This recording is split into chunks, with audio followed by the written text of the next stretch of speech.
കാരണം നമ്മുടെ ഇവിടെ ദൈനംദിന കാര്യങ്ങൾ സർക്കാർ പറയണ പോലെ മുറക്ക് നടക്കുന്നുണ്ട്. അതിനൊരു തടസ്സവും ഇല്ല ഇവിടെ. ഇത്തരം നൂതനമായ ആശയങ്ങൾ ആവിഷ്കരിച്ച് നമ്മുടെ പഞ്ചായത്തിൽ നടപ്പാക്കിയ മറ്റു പഞ്ചായത്തുകൾക്കും അത് പ്രചോദനമായ അതിന്റെ ഒരു വില നമ്മുടെ പഞ്ചായത്തിനുണ്ട്.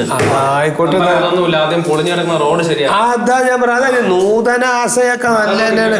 ആ ആശയൊക്കെ അവിടെ കിടക്കട്ടെ.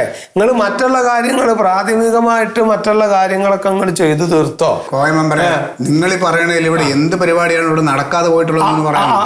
അപ്പൊ അതൊന്നും അറിയില്ല നിങ്ങൾക്ക്. നിങ്ങൾ അടുത്ത സെക്രട്ടറി ആയിട്ട് ഇരിക്കുകയാണ്. ഞാൻ ഒരു കാര്യം പറഞ്ഞ, ഈ പഞ്ചായത്തിൽ കഴിഞ്ഞ ആഴ്ച ഒരു മഴ അങ്ങനെ പെയ്തിട്ട് ആ റൂം വരെ ബെഡ്റൂം വരെ വെള്ളം കയറി എന്നുള്ള ആ ബെഡ്റൂമിൽ കിടക്കാൻ പറ്റുമോ? നിങ്ങൾ കല്യാണം കഴിക്കുന്ന ആൾക്കാർക്ക് ആരായാലും എന്താണ്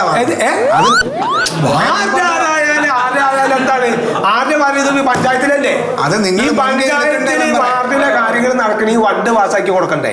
നിങ്ങൾ എന്ത് വർത്താനായി ഫണ്ട് പാസ്സാക്കണമെങ്കിൽ അതിന് മെമ്പർ മുൻകൈ എടുത്ത് അതിന്റെ കാര്യങ്ങൾ നീക്കണ്ടേ? എന്താ ഈ പറഞ്ഞു? ഞാൻ മുൻകൈ എടുക്കാണ്ടാണ്. നിങ്ങൾ മെമ്പർ പഞ്ചായത്തിൽ പോലും വല്ലപ്പോഴാണ് ഇപ്പൊ വരാറുള്ളത്. അതൊന്നും നടക്കില്ല. എന്ത് പറഞ്ഞാലും കോയ സാഹിബ് എതിർക്കണെന്തിനാ? നല്ലൊരു പദ്ധതിനോട് അനുകൂലിച്ചൂടെ? ഞാൻ എതിർക്കും. ഞാൻ പ്രതിപക്ഷത്താണ്. ഞാൻ എതിർക്കും. നിങ്ങൾ കൊണ്ടുവരുന്ന പദ്ധതിയൊക്കെ ചിലപ്പോ നല്ലതായിരിക്കും. എതിർക്കണ്ടേ? ഞാൻ ഇവിടെ കക്കൂസ് കൊടുക്കണ പദ്ധതി പറഞ്ഞപ്പോ അത് എതിർത്തു. നിങ്ങൾ നായനെ പിടിക്കണ കാര്യം പറഞ്ഞപ്പോ അത് എതിർത്തു. നിങ്ങൾ കാന വൃത്തിയാക്കണ കാര്യം പറഞ്ഞപ്പോ എതിർത്തു. ഇതെല്ലാം പ്രതിപക്ഷം പറഞ്ഞ എന്താണ്? എതിർക്കാനുള്ള ആൾക്കാർ തന്നെയാണ്. നിങ്ങൾ കൊണ്ടുവന്നതൊക്കെ അനുകൂലിക്കാന്ന് വെച്ചാൽ ഞങ്ങളുടെ പാർട്ടിക്കാർ ഞങ്ങളെ വെറുതെ വിടും. അതെ കോയ സാഹിബേ, ഇതിപ്പോ ആ അർത്ഥത്തിലിപ്പോ ഞങ്ങളൊക്കെ എടുത്തിട്ടുള്ളൂ. അത് പോട്ടെ, വിഷയം.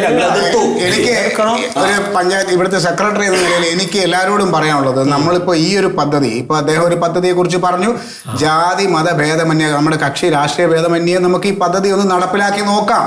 അത് വിജയിച്ച് നല്ല രീതിയിൽ വന്നു കഴിഞ്ഞാൽ എല്ലാവർക്കും അത് അതിന്റെ നേട്ടം ഉണ്ടല്ലോ. തീർച്ചയായും കല്യാണം കളിയാട്ടൊക്കെ എല്ലാവർക്കും. ഒരു കാര്യം ചെയ്യാം, നമ്മുടെയൊക്കെ വാർഡുകളില് ഇത്തരത്തിലുള്ള അവിവാഹിതരായിട്ടുള്ള സ്ത്രീകളുണ്ടോ എന്നുള്ളതിന്റെ ഒരു കണക്കെടുക്കുക. എന്നിട്ട് അത് പഞ്ചായത്തിൽ റിപ്പോർട്ട് ചെയ്യാം. അപ്പൊ നമുക്ക് നേരിട്ട് പോയിട്ട് അവരെ കാര്യങ്ങൾ പറഞ്ഞ് മനസ്സിലാക്കാം. ഇങ്ങനെ ഒരു ആഗ്രഹമുള്ള ആളുകളാണെങ്കിൽ നമുക്ക് അതിനകത്ത് നേരിട്ട് ഇടപെടാം.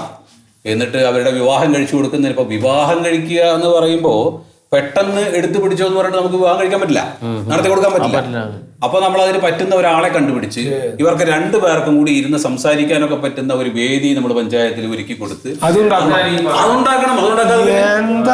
എന്നിട്ട് പരസ്പരം ഇഷ്ടപ്പെടുകയാണ് എന്ന് തോന്നുകയാണെങ്കിൽ മാത്രം രണ്ടുപേർക്കും ബഹുമാനപ്പെട്ട പ്രസിഡന്റിനോട് എനിക്ക് ഒരു കാര്യം കൂടി പറയാനുള്ളത്, ഇങ്ങനെയുള്ള നമ്മുടെ സ്ത്രീകളെ വിവാഹം കഴിപ്പിക്കുമ്പോൾ അവർക്ക് കണ്ടെത്തുന്ന ആ യുവാക്കൾ എന്തുകൊണ്ട് യോഗ്യരാണോ നോക്കണം. പിന്നെ കാലാകാലം അവരുടെ കാലം വരെയും ഈ സ്ത്രീയെ സംരക്ഷിക്കുന്ന ആളായിരിക്കണം. ഒക്കെ നോക്കണം. വിവാഹ ജീവിതമാണ്, കുടുംബ ജീവിതമാണ്.